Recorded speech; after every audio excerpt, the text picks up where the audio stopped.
pour une nouvelle vidéo et avant toute chose, j'espère que vous allez bien. Parce que je me rends compte que je ne dis jamais ça, en fait, je vous demande jamais si ça va. Donc aujourd'hui, on se retrouve pour une vidéo concernant mes résolutions livresques pour l'année 2016. Donc voilà, elle arrive un tout petit peu plus tard que ce que j'aurais espéré. Mais bon, c'est pas grave, hein, il est encore temps de parler des résolutions et de la nouvelle année. C'est absolument pas un problème, il paraît que ça va, enfin que c'est politiquement correct jusqu'au 30 janvier. La première résolution livresque de l'année 2016, et c'est la plus importante, c'est de lire plus. Vous n'êtes pas sans savoir que je n'ai pas beaucoup lu durant l'année 2015, ça a été une année un peu pourrie à ce niveau-là, puisque j'ai eu une panne de lecture qui a duré à peu près la moitié de l'année. Voilà, tout est normal. Et donc cette année, j'aimerais vraiment lire beaucoup plus qu'en 2015, et des types de lecture assez différents. Et donc je vais vous en parler tout de suite puisque ce sont mes prochaines résolutions. Ma seconde résolution de l'année 2013, c'est de lire plus de classiques. Mais plus de classiques, j'entends plutôt les classiques britanniques. C'est un type de littérature que je ne connais absolument pas. Voilà, je n'ai jamais lu de classiques britanniques. Et c'est vrai que c'est un peu une honte, voilà. Donc j'aimerais bien lire Jane Austen, Emily Brontë, Charlotte Brontë, Thomas Hardy, voilà, tous ces auteurs un peu qui sont hyper cultes dans l'univers britannique et que je n'ai encore pas eu la chance de découvrir. C'est évidemment lire Orgueil et Préjugés puisque c'est vraiment un incontournable, Raison et Sentiment, Léo de Hurlevent, voilà, ce genre de lecture que j'aimerais vraiment faire au cours de mon année 2016. Ma troisième résolution de l'année 2016, c'est de lire plus de livres historiques. D'une part, j'aimerais lire plus de livres historiques concernant la Seconde Guerre mondiale, puisque c'est une période de notre histoire qui me passionne et qui me fascine depuis que je suis vraiment toute petite. J'ai toujours été vraiment passionnée par la Seconde Guerre mondiale et donc j'aimerais vraiment m'instruire plus à ce sujet et lire beaucoup plus de livres concernant la Seconde Guerre mondiale. Et du coup, toujours dans les livres historiques, j'aimerais aussi lire plus de livres historiques un peu plus concernant la période Louis XIV, Versailles, voilà, mais peut-être un peu plus de fiction, mais qui soit quand même assez travaillé au niveau historique. C'est un peu le type de lecture vers lequel j'ai envie de m'orienter durant l'année 2016. Si j'ai des titres à vous donner concernant ce type de lecture, par exemple, je sais que j'ai bien envie de lire Max de Sarah Cohen, je crois. C'est un livre donc concernant la Seconde Guerre mondiale. Je ne peux pas vraiment vous parler du résumé parce qu'en fait moi c'est vrai que je me renseigne toujours assez peu sur les résumés, enfin vraiment très peu. En général c'est des livres que je vois passer sur Booktube et je me dis ah ça a l'air sympa et je les retiens. Et après je me renseigne pas plus que ça, en fait j'aime bien vraiment avoir la surprise en général. C'est concernant des enfants qu'on formate un peu à devenir la jeunesse hitlérienne, quelque chose comme ça. Donc, il y a aussi le livre L'Allée du Roi de... Je n'arrive pas à prononcer le nom de l'auteur donc je vais pas essayer. C'est Françoise et son nom de famille c'est un peu bizarre. Bref. Je l'ai vu dans la vidéo de Lily de cette semaine quand elle déballe les cadeaux de Noël qu'elle se sont fait avec ses copines booktubeuses. Voilà, ce livre quand je l'ai vu je me suis dit ah ça peut être super sympa et du coup j'ai bien envie de le lire. Ma quatrième résolution de l'année 2016, c'est de lire plus de VO, notamment en anglais. À terme, j'aimerais vraiment me mettre à la VO espagnole également. Parce qu'il faut savoir que je suis d'origine espagnole à la base, mais j'ai très peu appris l'espagnol à l'écrit. Et du coup, j'aimerais bien remédier à ça en fait en lisant tout simplement des livres en espagnol. Voilà, des livres en espagnol, si possible VO, voilà, pas les traductions. Je vais déjà commencer avec l'anglais, voilà, une langue que je maîtrise quand même un petit peu mieux à l'écrit.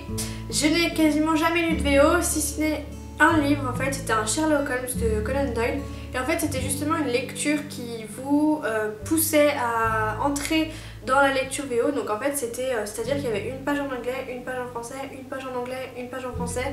Et il y avait des aides en fait qui permettaient de comprendre s'il y avait des choses qu'on avait du mal à saisir. Je vous conseille sincèrement, si vous n'êtes pas du tout habitué à la VO comme moi, de peut-être commencer par lire des livres comme ça pour voir un peu quelle sensation ça vous procure de lire en VO.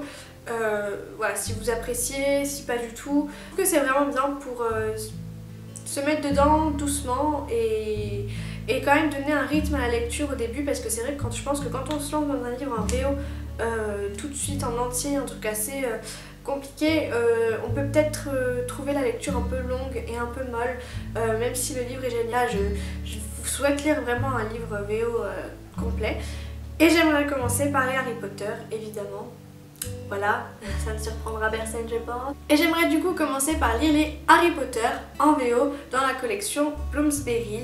Et oui, elle est tellement belle que c'est limite l'occasion cette année de lire les Harry Potter et du coup de se procurer la collection Bloomsbury par la même occasion. Je pense que je vais m'acheter le premier tome incessamment sous peu.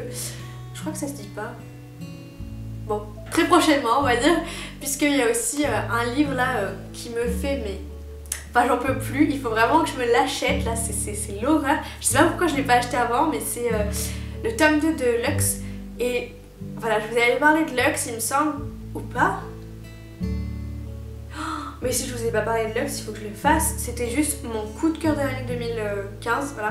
Number one, j'étais, mais Lux c'était là quoi. Je vous en reparlerai, je vais pas m'éterniser là-dessus. Mais du coup j'ai envie de m'acheter le deuxième tome et je pense qu'en plus je prendrai peut-être le Harry Potter aux éditions Bloomsbury, voilà.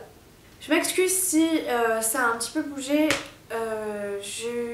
Voilà, ma batterie a lâché, ma carte SD a bugué dans tous les sens, ça fait juste une demi-heure en fait que je retourne, c'est la fin de la vidéo 3 fois, voilà. J'en ai un petit peu ras la casquette, mais bon on va continuer dans la joie et la bonne humeur évidemment.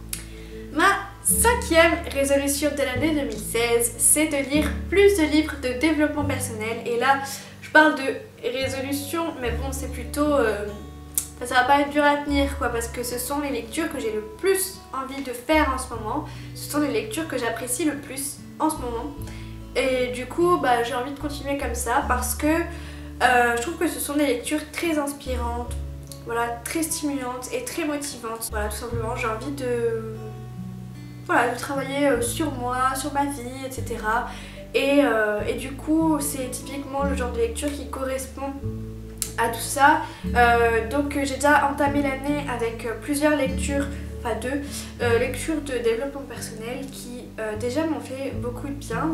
Pour vous donner un titre par exemple qui me tente pas mal en ce moment, c'est L'infinie puissance du cœur de je ne sais plus qui, voilà.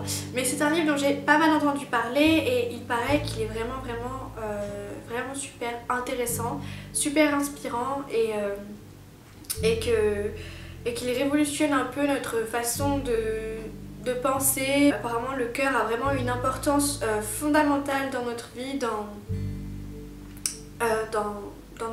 voilà, l'écosystème qu'on se crée, etc. Donc ça me tente vraiment, puisque j'affectionne vraiment beaucoup ce genre de lecture en ce moment, c'est ce dont j'ai besoin. Et voilà. Ma 6e et dernière résolution de l'année 2016, c'est de lire plus d'essais. Lire plus d'essais, pourquoi? Parce que ce sont des lectures spécialisées et souvent très instructives.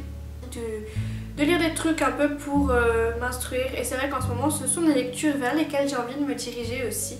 Là par exemple j'aimerais lire les livres que Stephen Hawking a écrits concernant la théorie du Big Bang, enfin toutes ces théories scientifiques. Il les vulgarise très bien dans ses ouvrages et il paraît que c'est hyper passionnant. Donc voilà pour mes résolutions de l'année 2016, j'espère que la carte SD n'aura encore pas arrêté de filmer, je croise les doigts, merci. Je fais ces résolutions parce que j'ai vraiment envie d'élargir mes horizons et d'élargir mes lectures. J'ai plus envie de rester cantonnée aux dystopies, aux fantasy, aux new et young adultes. J'ai vraiment envie de lire des choses un peu plus d'adultes entre guillemets, mais je suis vraiment pas adepte des contemporains ni des polars. J'ai une copine qui est très polar, donc peut-être qu'elle pourra me donner des titres à lire, je sais pas. Peut-être que je me lance là-dedans aussi, on verra. Si tu as ce message, je sais que tu te reconnais. Donc c'est vrai que j'ai envie vraiment de lire d'autres choses. Je sens que je suis en train de grandir et voilà, j'ai envie d'adapter mes lectures aussi à moi, à ma vie, etc. Et plus uniquement de rester sur des lectures qui finalement nous enferment un petit peu voilà, dans un style, et puis après on n'a plus trop envie d'en sortir. Ma résolution de l'année, ce serait du coup vraiment d'élargir mes horizons de lecture, de lire des choses plus variées, plus adaptées à mon âge, à ma vie, etc. J'espère que vous avez passé un très bon début d'année 2016, voilà, un très bon mois de janvier, que l'année démarre sur les chapeaux de roue pour vous. C'est tout ce que je vous souhaite, sincèrement. J'espère vous retrouver très vite dans une prochaine vidéo, et en attendant, je vous fais plein de gros bisous. Bye! I feel the magic in the air tonight.